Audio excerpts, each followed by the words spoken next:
2014 பாஜக வெற்றி பெற்று இந்தியாவில் ஆட்சி பொறுப்பிற்கு வந்ததற்கு பிறகு அதன் பிறகு நடைபெற்ற தேர்தலில் பாஜக எப்போதெல்லாம் வெற்றி பெற்றிருக்கிறது அப்போதெல்லாம் மக்களுக்கு இவிஎம்மின் மீது சந்தேகம் மிகப்பெரிய அளவில் வலுவடைந்து வருவதை நாம் பார்த்திருக்கிறோம். அதுவும் சமீபத்தில் 5 மாநில சட்டமன்ற தேர்தல், சண்டிகரில் தேர்தல் ஆணையத்தினுடைய அதிகாரியே பாஜகவிற்கு உதவி செய்ததெல்லாம் நம்ம கண்கூடாக பார்த்தோம். இந்த நேரத்துல கோவா என்று சொல்லக்கூடிய மாநிலத்தில்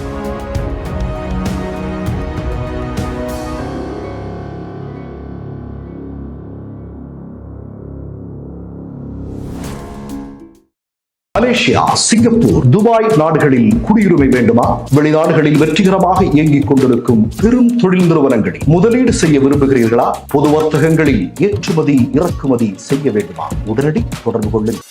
மிஸ்டர் பர்ஃபெக்ட் எக்ஸ்ட்ரா கோல்டு திருமணமான ஆண்களுக்கு திருப்பு முனையை ஏற்படுத்தும் ஹலாலான இயற்கை வியாகரா. வயதான பலகினமா, சுகர் பலகினமா, இனி கவலை வேண்டாம், உடனே ஆர்டர் செய்யுங்கள். இந்த சேனல் மக்களுக்காக செயல்படுகிறது என்று நீங்கள் நம்பினால், வாய்ப்பிருந்தால் எங்களுக்கு முடிந்த உதவியை செய்யுங்கள். வணக்கம்.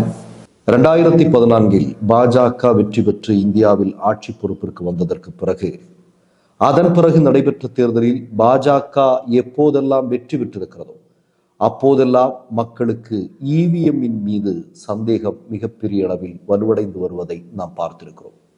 அதுவும் சமீபத்தில் 5 மாநில சட்டமன்ற தேர்தல், சண்டிகரில் தேர்தல் ஆணையத்தினுடைய அதிகாரியே பாஜகவிற்கு உதவி செய்ததெல்லாம் நம்ம கண்கூடாக பார்த்தோம். இப்ப இந்த நேரத்துல கோவா என்று சொல்லக்கூடிய மாநிலத்தில் 1 லட்சத்திற்கும் அதிகமான மக்கள் ஆசாத் மைதானத்தில் கூடி இவிஎம் வேண்டாம் என்று சொல்லி கையெழுத்து இயக்கம் ஒன்றை நடத்தியிருக்கிறார்கள். அது மட்டுமல்ல, அங்கு குழுமியிருந்த 1 லட்சத்திற்கும் அதிகமான மக்கள் கோவாவினுடைய முதலமைச்சர் வீடை முற்றுகையிட்டிருக்கிறார்கள். அங்கு ஏராளமான கைதுகள் நடைபெற்றிருக்கிறது. அதன் பிறகு கோவாவில் இருக்கக்கூடிய தேர்தல் ஆணையத்தின் அதிகாரியினுடைய தலைமை அலுவலகத்திற்கு இந்த கூட்டத்தின் குழு சென்று 1 லட்சம் பேர் கையெழுத்திட்ட அந்த மனுவை அவர்களுக்கு கொடுத்திருக்கிறார்கள். அதில் குறிப்பிட்டிருப்பது என்பது இவிஎம் என்று சொல்வது இனிமேல் தேவையில்லை, இந்தியாவில் வாக்குச்சீட்டுகளுடைய அடிப்படையில் தான் தேர்தல் நடத்த வேண்டும் என்று 1 அல்ல 2 அல்ல 1 லட்சத்திற்கும் அதிகமான மக்கள் சேர்ந்து ஒரு கையெழுத்து இயக்கம், ஒரு போராட்டத்தை நடத்தியிருக்கிறார்கள் என்றால் நிச்சயமாக இந்தியா முழுவதும் இவிஎம் மீதான சந்தேகம் வலுத்து வருகிறது என்பதுதான் உண்மை. இவ்வளவுக்கும் உங்களுக்கு தெரியும் கோவாவில் இப்போது யார் ஆட்சி பொறுப்பில் இருக்கிறார்கள் என்று. கோவாவை ஆட்சி செய்வது பாஜக. நீங்க கோவாவில் மொத்தம் வாக்காளர்களுடைய எண்ணிக்கை பார்த்தீங்கன்னா 11 லட்சத்தி சொச்சம் தான்.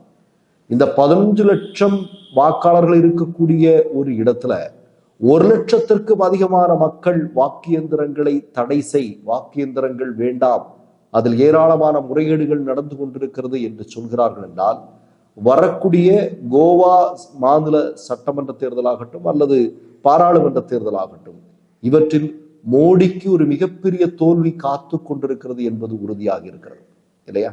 இப்போ கோவா இன்னைக்கு ஒரு சிறப்பான ஒரு விஷயத்திற்கு ஒரு விதை போட்டிருக்கிறது. என்ன தெரியுமா? இந்தியாவிலேயே வாக்கு இயந்திரங்கள் வேண்டாம், அவற்றை தடை செய் என்று இவ்வளவு லட்சம் மக்களுடைய போராட்டத்தை முதலில் முன்வைத்த மாநிலம் கோவா என்ற பெயர் வாங்கியிருக்கிறது. இப்போ வெகு விரைவிலேயே வாக்கு இயந்திரங்கள் வேண்டாம் அப்படிங்கிற முடிவு இந்தியாவில் எடுக்கப்பட்டால் அதற்கு முதற் காரணமாக இருந்த ஒரு பெரும் போராட்டம் கோவாவில் இருந்துதான் ஆரம்பித்தது என்று வரலாற்றில் நாம் படிக்க வேண்டி வரும். அந்த அளவிற்கு ஒரு மிகப்பெரிய போராட்டம் இன்றைக்கு கோவாவில் நடைபெற்றிருக்கிறது. சமீபத்தில் காலையில கூட சமூக ஊடகத்தில் ஒரு செய்தியை பார்த்தேன்.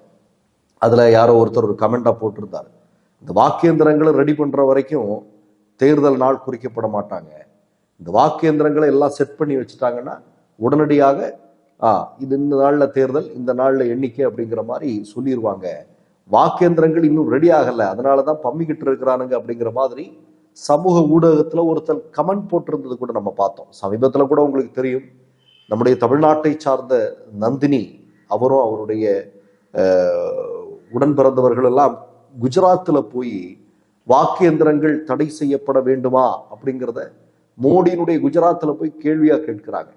அப்ப பெரும்பாலான மக்கள் என்ன சொன்னார்கள்? ஆமாம், வாக்கு இயந்திரங்களுக்கு தடை போட வேண்டும், வாக்கு இயந்திரங்கள் தேவையில்லை, வாக்குச்சீட்டினுடைய அடிப்படையில் தேர்தல் நடத்தப்பட வேண்டும் என்று சொன்ன வீடியோ எல்லாம் சமூக ஊடகங்களில் மிகப்பெரிய அளவில் வைரலானது என்பதை பார்த்தோம். இப்போ இந்த 1 லட்சம் மக்கள் கூடியிருந்த இந்த மைதானத்துல நீங்க பாத்தீங்க அப்படின்னா, உச்ச நீதிமன்றத்துல வழக்கு தொடுத்திருக்கிறார்கள் அல்லவா, இவிஎம்க்கு சந்தேகம் இருக்கு, இவிஎம் தடை செய்யணும் அப்படின்னு. அப்படி வழக்கு தொடுத்த வழக்கறிஞர்கள், மிக முக்கியமான ஆளுமைகள் எல்லாம் இந்த கூட்டத்துல கலந்துருக்கிறாங்க. அவங்க கலந்து இந்த வாக்கியந்திரங்கள் இருக்கக்கூடிய பிரச்சனைகள் என்ன என்பதை பற்றியெல்லாம் விலாவரியாக பேசி இருக்கிறார்கள். மொத்தமாக பாஜக ஆளக்கூடிய மாநிலத்திலிருந்து 1 லட்சத்திற்கும் அதிகமான மக்கள் வாக்கியந்திரங்களை தடை போடு, வாக்கியந்திரங்கள் தேவையில்லை என்று முன்னெடுத்திருக்கக்கூடிய இந்த போராட்டம் என்பது பாஜகவிற்கு மூடுவிழா நடத்துவதற்கான ஒரு துவக்கம் என்பதை நாம் மறக்க முடியாது. மற்றொரு நிகழ்வில் சந்திப்போம். நன்றி, வணக்கம். மை நேம் இஸ் ரெட் சேனலை சப்ஸ்கிரைப் பண்ணிக்கோங்க. அதுக்கப்புறமா பக்கத்தில் இருக்கிற ஜாயின் பட்டனை கிளிக் பண்ணீங்கன்னா ஒரு நியூ பேஜ் ஒன்று ஓப்பன் ஆகும். அதுலயும் ஜாயின் பட்டனே கிளிக் பண்ணிக்கோங்க. அதுல பாத்தீங்கன்னா credit R debit card options இருக்கு. இதுல உங்களுக்கு விசா, மாஸ்டர் கார்டு, ரிப்பே அப்படின்னு 3 ஆப்ஷன்ஸ் கொடுத்துருக்காங்க. அதுல நீங்க எந்த கார்டு சூஸ் பண்றீங்களோ அந்த கார்டோட நம்பர் என்டர் பண்ணிக்கோங்க. அப்புறமா கார்டோட வேலிடிட்டி மந்த் அண்ட் இயரை டைப் பண்ணிக்கோங்க. அடுத்தபடியா உங்க கார்டோட பின்னால சிவிசி கோடுன்னு சொல்லிட்டு 3 நம்பர்ஸ் கொடுத்துருப்பாங்க. அந்த நம்பர் இதுல என்டர் பண்ணிக்கோங்க. அப்புறமா அட்ரஸ் அண்ட் இன்ஃபர்மேஷன் என்டர் பண்ணிட்டு பைங்கிற பட்டனை கிளிக் பண்ணிக்கோங்க. ஒருவேளை உங்க கார்டு நம்பர் இன்வாலிட்னு காமிச்சிச்சுன்னா உங்க கார்டுல இன்டர்நேஷனல் யூசேஜை எனேபிள் பண்ணுங்க.